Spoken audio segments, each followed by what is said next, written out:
Hello, everyone, and welcome to another episode of the Operations Room, a podcast for COOs. I am Brandon Mensinga, and as always, joined by my lovely co-host, Bethany Ayres. How are things going, Bethany? Going well. I like how you're like, as always, and that suddenly makes me feel like I'm going to be sucked up out of the universe by aliens or something, or just like die crossing the street or be replaced. Thanks. Exactly. You never quite know. Keep me on my toes. Interestingly, we are, again, the magic of not actually recording on the day that it's being released. We released our generative AI episode yesterday, and as part of that, I got a bit inspired to try out Bard rather than ChatGPT for some content creation. For anybody who doesn't know, Bard is Google's version of ChatGPT. And I was doing that because I find writing really difficult and content creation really difficult. And we are working on a new page for our website, which is around sponsorship. And so I put in a prompt of basically write a website copy for a podcast for COOs, sponsorship opportunities.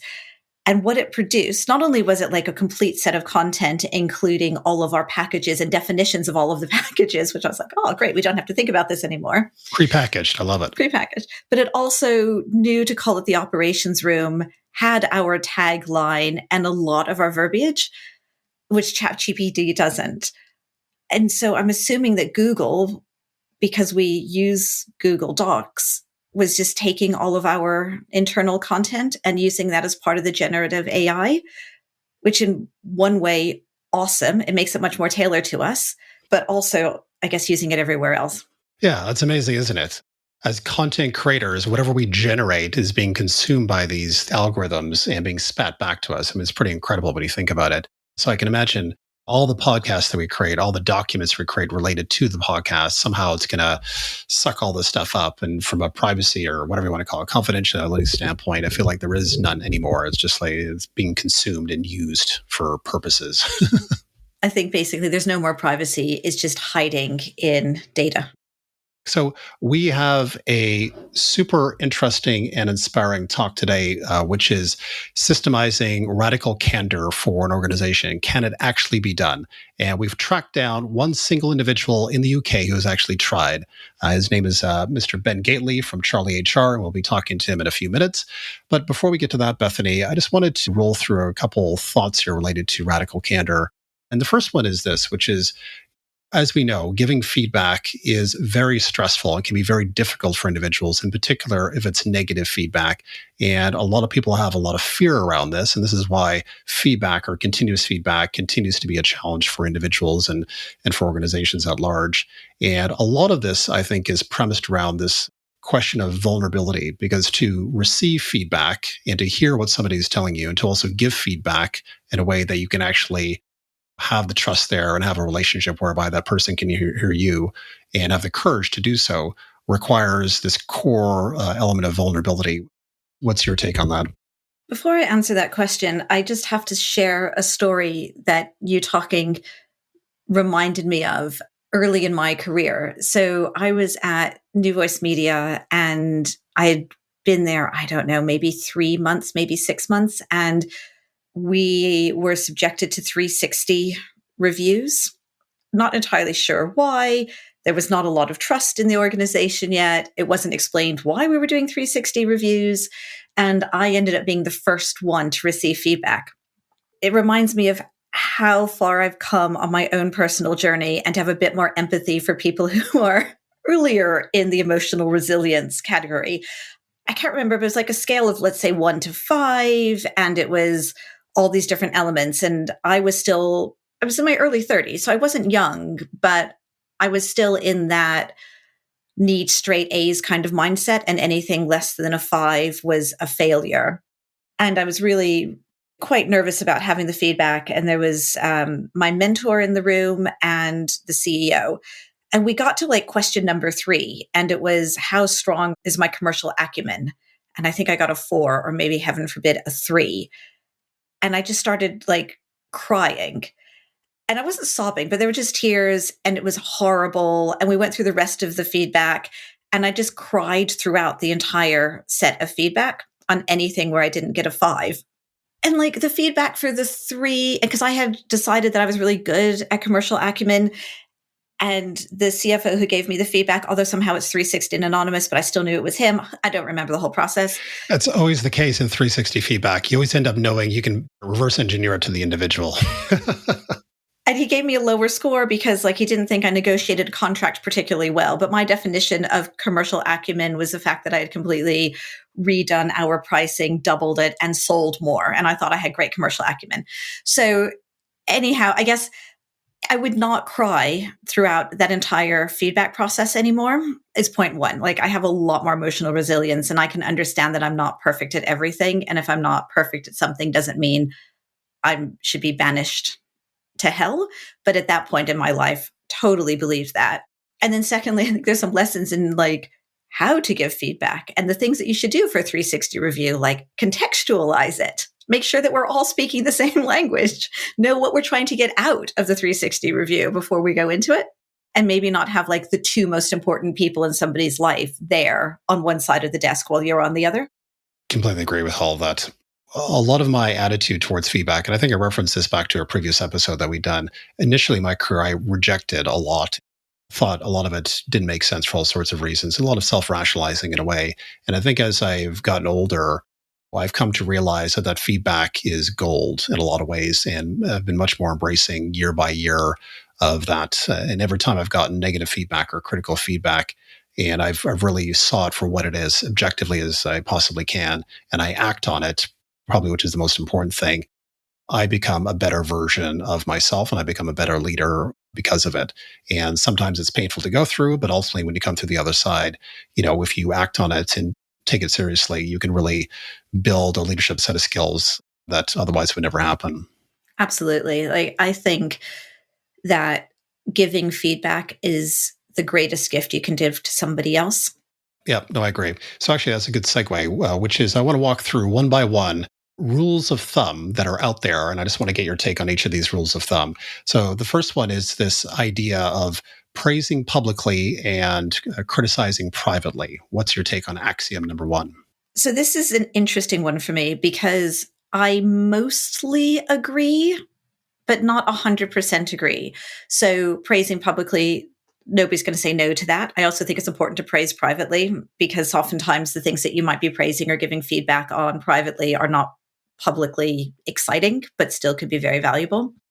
But the criticizing publicly, I think it depends on what the criticism is. If it's something personal, if it's something unique to that person, then yes, privately. But if it's affecting the team composition, or you like somebody is really rude to somebody else, or their behavior is beyond the bounds of what the team has agreed is reasonable, it's important for the rest of the team for that situation to be addressed publicly. Because it's not just that one person. It's not like you have a typo on your page or that's a really ugly slide, but you have just insulted somebody without realizing it, and everybody else in the room knows we need to talk about it. But within a team, I think it's important to surface difficult conversations and dynamics to keep the team safe. So part of it is first creating a team in which you can do that. And then the next part is not shaming that person or saying, I don't understand why you did that. You're a horrible person, but more, this has just happened. I can tell that people are quite uncomfortable. That behavior wasn't something that we normally expect. We need to address it. So it's more coming from the impact on the team rather than the individual. Is the individual in the room in that case, or is that an after the fact separate? Like a lot of times for me, it would be things that happen in the room, or everybody has produced their content on time and one person is like, oh, I didn't even know it was due today. You can't let the person off the hook in a safe team, because then everybody's like, well, what does that matter? Like, I worked really hard. I worked overnight. I made sure to hit the deadline, and this person hasn't done anything. And now the leader is just saying, well, that's okay. We'll talk about it later. It's not fair for everyone else in the room. Yeah, there is a question here in terms of leadership, because oftentimes I think people, teams sometimes doesn't know that you've had a conversation with that person about whatever behavior has happened, and the wider team feels like nothing's been done because you've had a private conversation. And I think to your point, it sometimes becomes incredibly important to signal to the wider team, the wider org, that something matters, some value matters, some behavior matters. On my side of things, giving people praise does not come naturally to me. I don't think about it on an active basis. So what I've actually done and what was recommended to me, and I've taken this to heart, I always put a note in Evernote about what the person did, what trait or characteristic that I saw that I truly appreciated, what was the circumstance that was surrounding that, and make a very clear note of it. Otherwise, I will forget. Other things will take hold and I'll just not come back to it. And I've done that on a consistent basis now for a couple of years, and it works well. I'll review the Evernote at some point, the next day or so, and then try to package up my feedback for the individual, and it works quite well in that case. So, axiom number 2, you should give criticism within a 24-hour period and to kill the shit sandwich, as it's been referred to. Yeah, I guess there's two. So in terms of no more shit sandwiches, yeah, 100%. They don't work. I don't deliver them well. I never remember what I'm supposed to do. I freak out about it. And also, like, nobody hears a good bit because they know what's coming. And they're just like, yeah, whatever. Like, embracing themselves for the bad bit. In terms of the giving feedback within 24 hours, I think it really depends on the type of feedback. There's oh, you should have said that better in the meeting, or you say all the time, or I don't know, you sat in a weird way in the corner when everybody else was together, kind of feedback. But then love that feedback. I'm trying to think, just random, inconsequential, quick behavior changes. By the way, don't know if you realized it, but we could all tell you were cutting your fingernails on Zoom.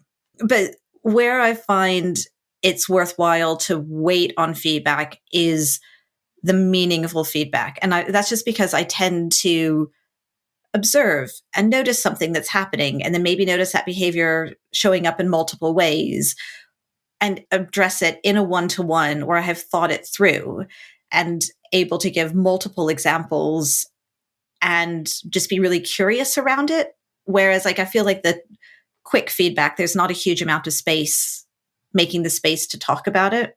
Maybe that's just me. I should make more space to do it sooner. But sometimes it's not one action. It's a series of actions that leads you to a conclusion or an insight worth sharing. You're right. There's kind of a simple transactional feedback where you can have a conversation of feedback around it, I think. I think sometimes in certain cases, to your point, there's a kind of a connecting of dots around the individual that is a more deeply insightful piece of feedback that can actually be quite powerful for the individual, but it's a connecting of dots and it requires a bit of thought as well. And I think you're right. There's a different scenario that's not a transactional 24-hour piece of feedback. The third axiom is, so as a senior leader of the business, being the CEO, you constantly have individuals coming to you moaning about other individuals where they're like, oh, Sam does this, Jane does that. And the axiom in this case is simply to redirect that individual to go talk to that individual that they're speaking about or moaning about with you to them, and doing that clear redirect. What's your take on that one? 100% yes.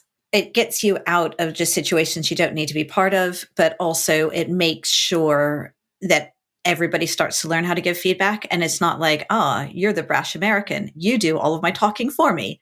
Sometimes I will work with people and we can practice, because sometimes I can tell that they're either never going to do it or they're going to say it in a way that the other person doesn't understand. So I'll say okay, you need to go and talk to them. And I'm like, well, why don't we just role play it? So I'm going to be John typing away. Hi, Bob. Yeah. What do you have to talk about today? And then we work it through. And after they try a couple times, it helps. Yeah, I love that, Bethany. That is a fabulous tip. All right, axiom number 4. When you give constructive praise, it should be frequent and specific, and to really single out the behavior trait to that individual to ensure that it's not just, Jane, you've done a great job, but in fact, Jane, you did X and the Y circumstances around it, and to try to make it very specific to try to replicate that behavior going forward within Jane in this case. What's your thought on that one? 100% again. Now, that's one that I actually picked up from a parenting book rather than a leadership book. It works in both cases. It does. So I was a first-time leader and a first-time parent at the same time, and was alternating parenting books and leadership books, and realized that basically it was the same advice in both books. And then I'm just like, I guess, children are humans as well, rather than taking it as we're infantilizing our coworkers. I think we're more maturing our children and they can handle more than we realize. I'm actually really good at that because I've had 15 years of practice at home. Like, love the way you rinse that dish and then put it in the dishwasher. Do some more of that. Last axiom in this case, when you discuss feedback with a person, to try to be explicit around the kind of feedback that you're giving them so they understand where you're coming from. And the three types of feedback in this case, one is appreciation, which is pretty obvious in terms of praise. But there's, I think, a distinction between the next two, which is you're giving the feedback for coaching purposes or you're giving the feedback for evaluation purposes, which are very different things. And with that axiom, I'll just give a quick story and toss it to you, Bethany. But I was working with an individual in their first 90 days before probation, and I had given them continuous feedback around their performance. And in my eyes, it was very much evaluation feedback because I knew their probation was coming up over the course of the few months. And I think that individual took it as coaching feedback, which was a very different thing. And in this case, what ended up happening was that 90 days was up, the probation was finished, and the day prior to that, which in my mind, I had given this person a tremendous amount of feedback over that 3-month period. I had a conversation whereby I was letting him go from the company. And that surprised him tremendously. And what shocked me about the conversation at that point was the fact that he was surprised. And I think my reflection on that conversation post that was this idea that he misunderstood where I was coming from. I think there was two things. One is he misunderstood where I was coming from in terms of evaluation feedback versus coaching feedback. And I think number two, to this nod to radical candor, I don't think I was being clear enough to him whereby he actually understood what I was saying. When I think the radical candor in that quadrant, what I should have been doing is pushing harder on the direct feedback to really get him to understand what I was truly telling him so he understood it and actually gave him the time and space to be able to pass probation as opposed to what ended up happening in this case. So with that, I'll pass it to you. What's your take on this one? So I've never thought about it. It's really helpful to think about coaching versus evaluation feedback and something I'll bring into the arsenal.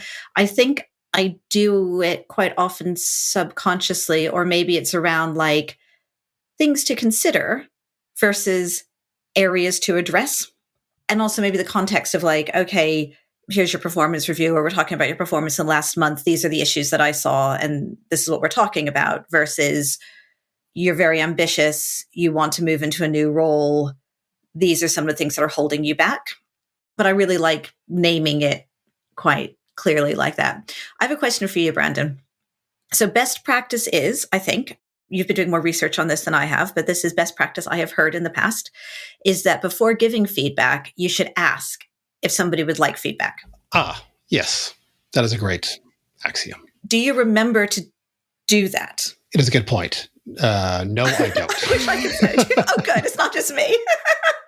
I'll often start in and then I'll be like, oh, I'm supposed to ask. And then we're halfway through. Yeah. No, you're right. Yeah. Because actually, this is a great point because oftentimes the person has to be in the right space to be able to have that kind of conversation. And if they're not, you need to ask the question and get the answer, because if they're not, it kind of defeats the purpose almost of what the feedback might be. No more axioms, but I just have a couple of things that I'd like to add in terms of ways that I feel like I've been able to create an environment where there's been more appetite for feedback. Is in one-to-ones with my direct reports, our formal one-to-ones, not our weekly ones, we had a set agenda. One of those were things that have done well. So kind of to your point, we make sure to cover the good bits, not as a shit sandwich, but just like, let's reflect on all the things that went well. And my observation is their observations. But we always kept the last 10 to 15 minutes to be their feedback to me. And when I first started doing it with my team, they're like, you're fine. Everything's great. You're great. And they were just so freaked out about it. I'm like, okay, well, that's not very helpful, but we're going to have this agenda item next time. And after like maybe 4 or 5 months, I started getting really good feedback, and it was really helpful. And being able to model accepting it. And sometimes it wasn't easy feedback. And it'd be like, oftentimes it'd be not easy feedback that I knew. And every so often I'd be blindsided by something. But being able to accept it, knowing the intent behind it, really helped the team also be able to accept more and greater feedback from me and from their peers? I think this is an axiom, actually, which is you need to give and to get. As leaders of the business, again, we're not special. We're subject to the same rules of the road as anyone else in this case, and we're flawed as anyone else is as well. And the feedback, again, is just tremendously important for us to hear as it is anyone else in this case. And I think also what I started to do was frame it, as I said at the beginning, that good feedback is the best gift you can give to anyone. And so I would be like, well, that wasn't good feedback for me, like, as in it wasn't particularly helpful. And I'm like, I'm greedy, I'm selfish, I want to be better. Tell me how I can be better. And if you start to be greedy about your feedback, it means that other people will see it as a giving rather than as a scary taking away of self-esteem. Something else occurred to me as you were speaking. The other thing, which I think is actually quite relevant, is the individual sensitivity to feedback that people have, because everyone's different in terms of their stage of career, their maturity, where they're at, how they receive feedback as individuals, regardless of stage and age in this case as well. And I think really just getting honed in with the people that report into you very clearly in terms of what is their sensitivity to feedback and how does feedback need to be constructed for that individual to ensure that they're in the right mind space, they can really have a proper conversation, and you're giving feedback in a way that they can hear it essentially. And I think that's also incredibly important. That actually comes back to the original axiom of feedback little and often or within 24 hours. I had somebody in my team who specifically said, I hate that. I don't want it. It stresses me out. Then I never can relax because I never will know when it's going to happen. Can you save it all up for the end of the month? And I had somebody else who wanted it all written to be ahead of time, like a week ahead, so they could think it through. And then we could have a conversation and they could get through the emoting bits.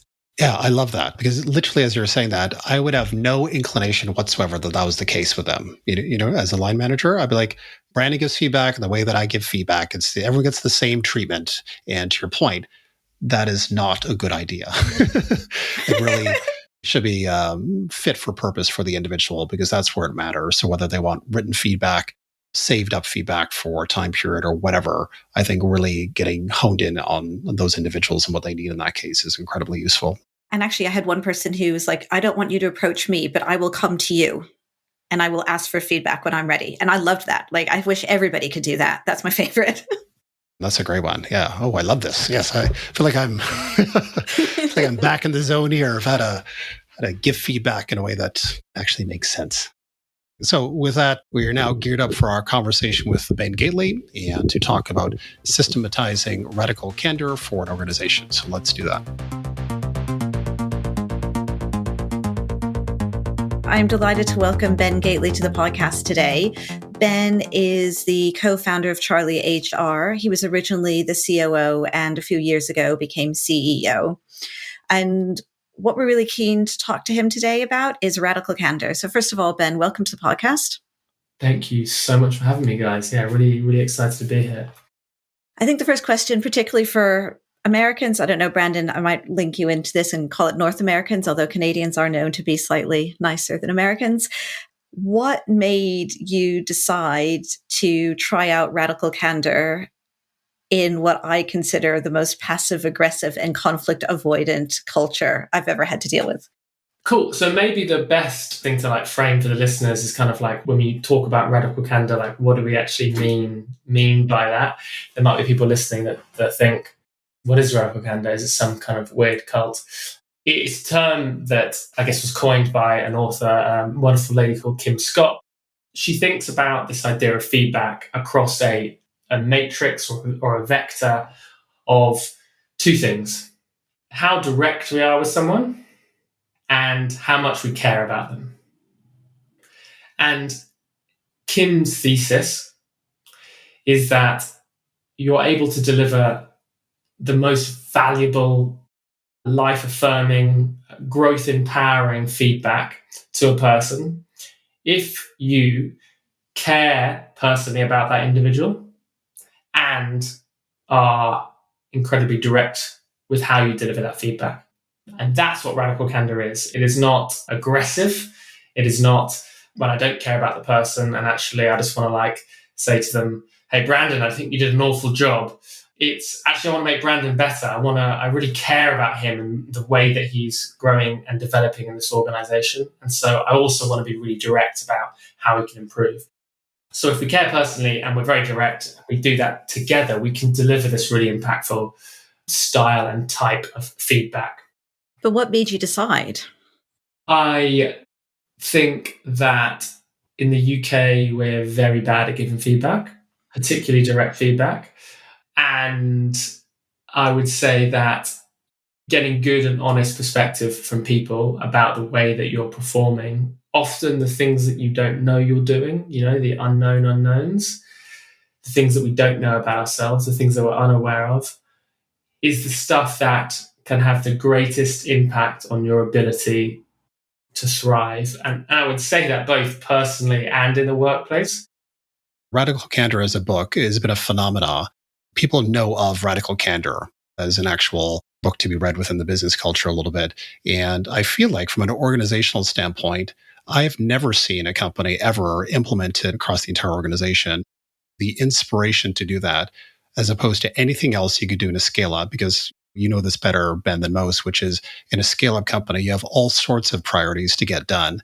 Very basic things in a lot of cases, which is, we need a career progression framework. We need this, we need that. You're sitting there with a bunch of priorities to get done. And this one, for you, bubbled to the surface in a way uniquely, as opposed to any other scale up that I've seen out there. Why is that? It's a great question. I would say two things: philosophy and the space that we sit in. So philosophically, it's my second business. I love to run businesses. I really enjoy it. I definitely don't think of myself, I know you introed me as a founder, but I definitely don't think of myself as a founder. Like, I come up with the worst ideas. I love running companies. And so philosophically, I really want to enjoy that journey. I am obsessed with the idea that the top of the mountain or the finish line that you're aiming for is never as exciting as you think it's going to be, or it's never as life-affirming as you think it's going to be. The journey is far more important than we realize. And my personal promise to myself is to enjoy the journey. I do not want to be that person that is miserable for 10 years, gets to the end and realizes, oh, that wasn't as great and as amazing as I thought it was going to be. And, I say that as someone that has sold a previous company. So I've kind of had an experience of what that feels like. And so when I'm running a company, I want to enjoy it. I want to enjoy that process, both for me and the team. So philosophically, we're much more likely to experiment and try stuff. At the moment, we've been experimenting with a 9-day fortnight. We've experimented with unlimited holiday policies. We've tried lots of things. And then industry. So CharlieHR, it's about being your first HR expert that you hire when you're a micro business. So the UK is made up of 1.5 million businesses between the sizes of 0 and 50. And everyone in our market buggers off and serves companies that are 100, 200, 1,000, 2,000 people. And everyone ignores these tiny businesses, not us. And so because we're in that industry, in that space, in supporting people with their HR, we want to play with it and experiment with how you can run companies and how you can think about these policies. And so we try and be creative with that. And yeah, that's a lot of where our inspiration comes for experimenting with these types of ways of working, hence this one. So did you introduce Radical Candor at the start, as in part of the frame or part of the fabric of CharlieHR, or did you already have a company and employees and then introduce it then? We had the company, we had the employees. I think we were sort of 15 people maybe at that time, so still relatively small. But yeah, it was part of that sort of early ethos. My co-founder Rob loves feedback as well. Like, I would say that's always been something that's been always very hot on his agenda. And so yeah, it was something that we played around and thought about. At that sort of 15 people point, that was the point we thought, yeah, let's do this. And I guess the key ceremony that we used to roll it out, which is kind of part of one of the reasons why we got rid of it, is once a week, the entire team would sit around together in a group, in a circle, and openly give each other feedback. So we'd sit down as a team and I'd say, hey, Brandon, or hey, Beth, I think that meeting last week, I think you were underprepared, and that made me frustrated and meant that I didn't bring my full self to work or my full self to that meeting. And we would do that as a group.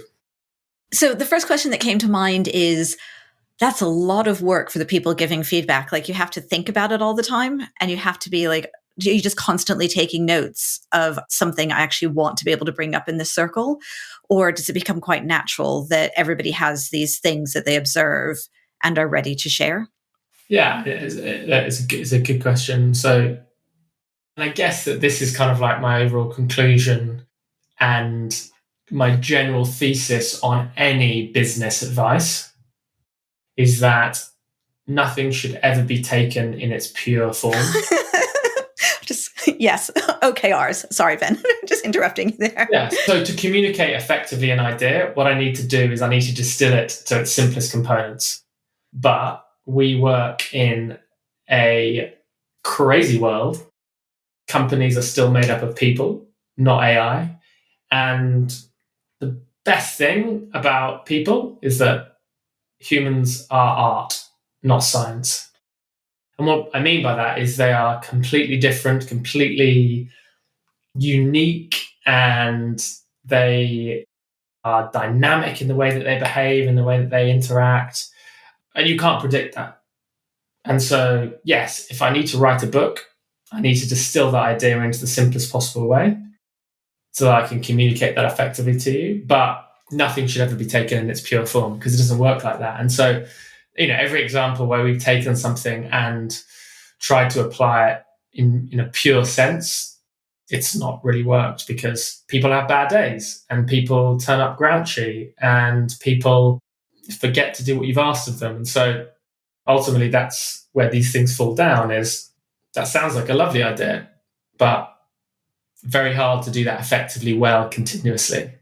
So ultimately it can work in theory, but the actual practicalities of having 15 people prepared in the right headspace every single week is a whole nother thing. I bet if you tested their cortisone levels as well going into those meetings, there would be people that were just like massively stressed, even if they weren't showing it, like knowing every Friday you're going to come and get who knows what would be very difficult.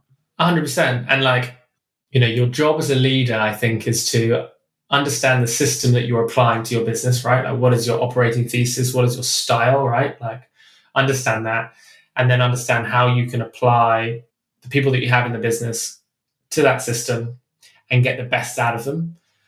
And that means you have to apply a unique approach from person to person, ultimately, because we're all different. And so, like, someone that is incredibly extroverted, we had a senior engineer that loved coming and giving loads of feedback, super extroverted, really enjoyed doing it, quite confrontational. We had other introverted people on the team that were like, this is an absolute nightmare. Like, this is awful. I hate this. So, one of my learnings is that I'm relatively anti-blanket stuff like that for that reason. Okay, so that's the first version, which is the circle, the feedback. You ultimately decided that it wasn't working for the reasons you've just laid out. What was the second crack at this, or the second iteration? I guess the second iteration was, can we take the thesis of Radical Candor and can we just build a strong culture of feedback? Using Radical Candor as the end goal that we're trying to head towards. To me, that's kind of how I view Kim's diagram and Kim's work. Is that's kind of what we're aiming for. If as an organization we had any holes that we were going to fall into, it was much more likely, and definitely this is how I'm orientated as a leader. If anything, there have been stages in my career where I've cared too much.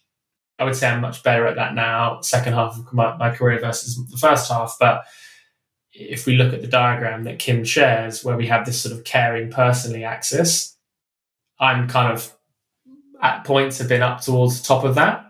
And then the second axis is sort of how much you're challenging the person in your directness. And I would say if we had a hole to fall into, it would be the sort of left-hand quadrant of that diagram, which is what Kim describes as ruinous empathy. So ruinous empathy is where we really, really care about the person. And because we care about the person, we're like, oh, God, I love Beth so much. I can't say to her, I just think that was a bad decision. Like, I don't want to make her feel bad.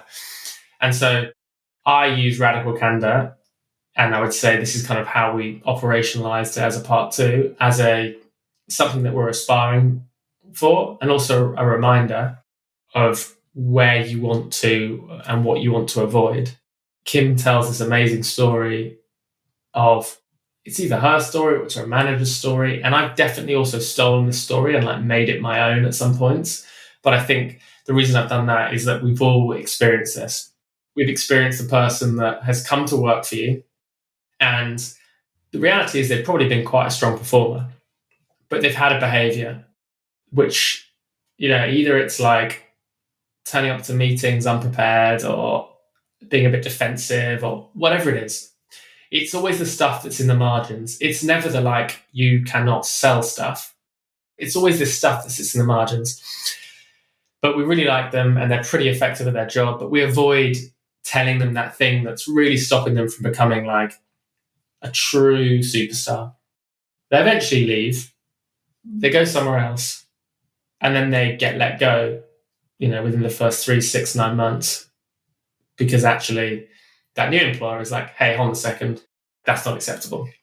And they come back to you and they say, hey, Ben, I just got let go. And they said it's because I always turned up to meetings a bit late. But like, I didn't do anything differently from what I did with you, but like, it wasn't a problem for you. And you're like, oh, actually, no, it was a problem. But I just didn't tell you that I thought it was a problem because I was exhibiting too much ruinous empathy. So I think that's definitely the quadrant that we worried about. And so trying to use radical candor directionally is saying, look, we want to care about people, but we also want to be really direct and honest with them. And then try to build a feedback culture around that was kind of how we thought about it as a sort of a V2. So this sounds very similar to cultures that I have seen, working cultures I've seen, particularly in the UK. And I think it is kind of going back to the original intro. I suspect it's everywhere, but the UK lends itself a bit to that because there is such a fear of being rude, and the difference between being rude and caring and being able to say something direct even. And like, to American ears, things can be massively subtle and not a big deal at all. That to an English ear is like shockingly open. But what I've also seen is companies struggle with, yes, we want to build a feedback culture, but how do you do it within one-to-ones? Obviously, all getting together and sitting in a circle once a week did not work. But what are the cadences, the rhythms, the traditions that mean that you actually do build it in? If it's okay, I'll address the UK thing because I think that's really interesting. Because the reason why I think we're crap at it in the UK is we're bad cheerleaders. People might not be watching this, they might just be hearing this, but I'm wearing a Dallas Cowboys hat. I'm a huge NFL fan. I'm like diehard NFL fan. I lived in Kentucky for 2 years when I was 10 and 11, a really important part of my life. And I'd come from like a London day school where it was all about exams, where it was like, please follow the tests and follow the roads and do everything. We are so bad in the UK at like championing people and being like, let's go, let's try, let's just do something and be like aggressively positive about it. And the reasons why Americans can be so much more direct than we can is because I don't fucking swear. Yeah, but no, I you really can swear. Go on. that you care about me because you're like, yeah, let's go. But also, that was crap. That quadrant of championing someone, being a real cheerleader for someone, but also being able to say, yeah, and you need to do better. We just don't exhibit that. We're so bad at exhibiting that behavior in the UK. We don't give that life-affirming belief to people. And so that's why we struggle, because the way that we care is a lot subtler and a lot softer, and it's not as obvious. And so it becomes way harder to match those two together. How do we operationalize it? We operationalized it. I'm a big believer that feedback should happen as much in the moment as possible. So we should time box it. So I don't want something in 3-4 weeks. And so that's why I'm a much bigger believer that we should put feedback in the hands of managers and people that you're working with. That's the type of feedback culture we want to build. So like, I want to know that day, that week at a minimum, if I've done something that hasn't been useful or effective. And also has been. Like, we're always focusing on the negative bits, but oftentimes the positive bits aren't shared either, and people don't realize what they're really good at. Right. And this is something that I'm often talking to people about. Someone on our leadership team will say to me, this person this week, they were great. They like showed up, they had great energy, they had great attitude, they were like solving problems. And I was like, okay, cool. That's the headspace we want them in. Did we tell them that's how I want you to show up? Or did we not tell them? Because we need to say to people, this zone you're in, stay in this zone. Yeah, I totally agree. It should be constructive. And constructive can be both positive and neutral negative if we want it to be. But it should be driven from a place of growth. And then I think you have to give people a framework to give good feedback, because especially, let's say, in the UK, people aren't very good about it. We like to do a lot of shit sandwiches. We like to sort of soften stuff up. So, we would always talk, and we still talk about it today. We talk about situation, behavior, and impact. So SBI. So I name the situation. So a meeting, a moment, a piece of work. I talk about the behavior. So I depersonalize it. It's not, I'm angry at you, Brandon. It's about the behavior that you exhibited. So it is the lateness. It is the disorganization. It's the lack of critical thinking. It's the behavior. It's not Brandon. It's the behavior. And then to help you understand why this is important, we talk about the impact that it has. So the impact that has on me is I'm unable to do my work, or it stresses me out and I am spending time worrying about it. So it's not person to person. It's not Ben wants to give Brandon feedback. It's the situation, the behavior that was exhibited, the impact that was created. I think that stops it becoming and feeling like an attack, and helps people understand, when I behave like this is how people respond and react to that. So you've got a framework, SBI in this case, and my question to you is, how do you really embed that in the organization whereby it comes alive? Because obviously there's a lot of values, rules of the road, policies of organizations that never get lift off or never get off the paper. And for this one in particular, I can imagine for line managers, this is incredibly important that this tool of SBI in this case is engendered within those line managers, whereby they're actually actively using it on a regular basis, i.e. giving feedback within a time-boxed amount of time, and here's the structure of the feedback. So what is the way in which you lift it off the paper to allow it to really flourish within your organization? Look, I would say the reality is that I don't think there's ever really a moment where we've had a feedback culture that has been flourishing. I think it's probably naive to think that that's possible. And the reason why I would say it's possible is organizations are dynamic inherently. So people arrive and people leave and people change. So, I became a dad in August last year. I'm a totally different CEO than I was. I'm a tired one. I've had to think about, how do I do my job now? Like, what is important in life? None of this other stuff that used to be as important. So organizations are dynamic. The way I would think about it for listeners is not that we're trying to implement a framework to get to a place and then we're just going to stay there. It's like we have a vision. We have something that we want to aspire to. And I think it's just about nudging and developing that behavior over time. And it will shift as your organization shifts. And these things are, I think, incredibly cyclical. They're incredibly roller coastery in terms of you go through phases where you have lots of it and phases where you don't have lots of it. And I think a lot of that is contextual. But to me, the three key things are everything starts at the top. I don't care how good your people team is, how good your COO is, unless your CEO or the people at the very top of the business are exhibiting it. Even if it's one person on the leadership team that is letting people down, it's just never going to work. You're always going to create cynicism in the organization because they're going to go, they're telling us this is really important, but there's someone that's completed the opposite of that. So if you believe in something enough, you have to have your leadership team wear it and walk that walk, which means giving good feedback, receiving good feedback in this case, being okay to receive feedback. And then I think the second part is sharing the impact of these things. So people only see the value of some of this stuff, if they understand how much it's helped people or improved people or created results.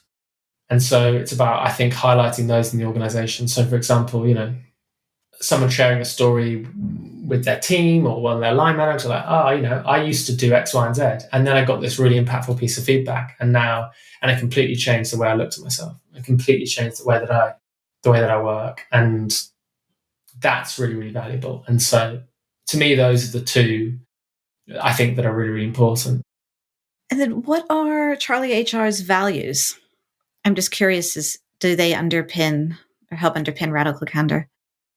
We sort of talk about high performance behaviors, and there are 4 thematically. The first one is be humble. So that's very feedback orientated. It's very much like ego is, we all have ego, obviously, because we're all human and we need some ego to protect ourselves. But I don't want any damaging ego. It's not useful. We win as a team or we don't win at all. We'll definitely fire a hotshot salesperson that's killing their quota if their ego is aggressive. We just don't need that.